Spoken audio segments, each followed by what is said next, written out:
Hi, I'm Ryan Elam, Technical Director of PlanetSide 2. And I'm Tramel Isaac, Senior Art Director for PlanetSide 2. And we're here today to talk about ForgeLight.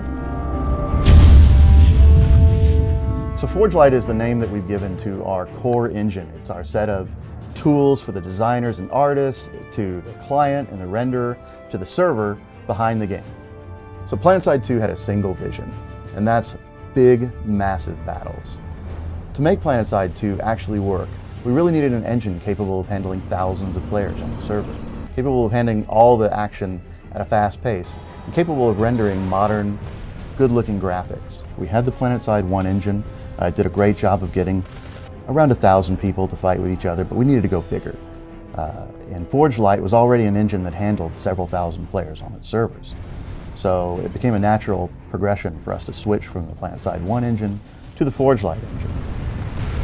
So the ForgeLight engine allows us to have thousands of players all interacting with each other, all shooting each other at very, very high speeds. Millions and millions of shots, hundreds of man-hours of playtime per day from all of our players. It has to be filtered through all these different servers and has to be tracked. You know, we literally know everything that every player does. We know when your galaxy flies into a tree, to being able to obviously get you guys the things that you buy, to the tool sets that we create so that designers can get content done quickly and balance our weapons quickly. And then we also have the awesome graphics engine that allows this guy to do incredible things. The ForgeLight engine allows us to have all the graphic abilities as any other first-person shooter. We've set this scene up to demonstrate fog shadows and volumetric fog. As you can see, the sun in the background is casting shadows based on the thickness of the fog. Next, we demonstrate how clouds interfere with the light and cast shadows over the terrain. Here's an example of our advanced shader network and all the different layers that complete the look of this character. Take notice of the reflection of the world in the character's shoulder pad.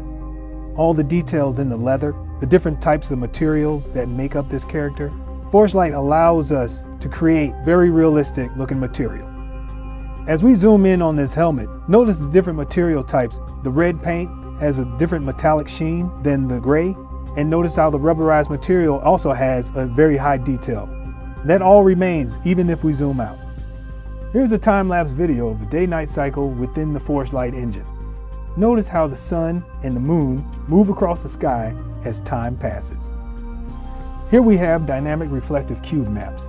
The moon is the only light in the scene, yet the nebula and the satellites also reflect off the first-person weapon. I've tossed a smoke grenade in the scene to demonstrate how particles are lit in ForgeLight. As I walk through the trees, you can see how the sun shines through the back of the leaves. Also demonstrated here are lens effects that mimic dust on the camera lens. Bounced light from the road illuminates the shadowed rocks in this scene. The sunlight dims as the clouds pass in front of the sun.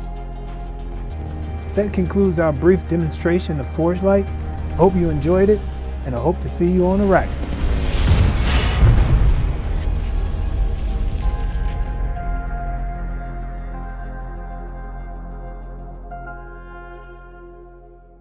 Sony.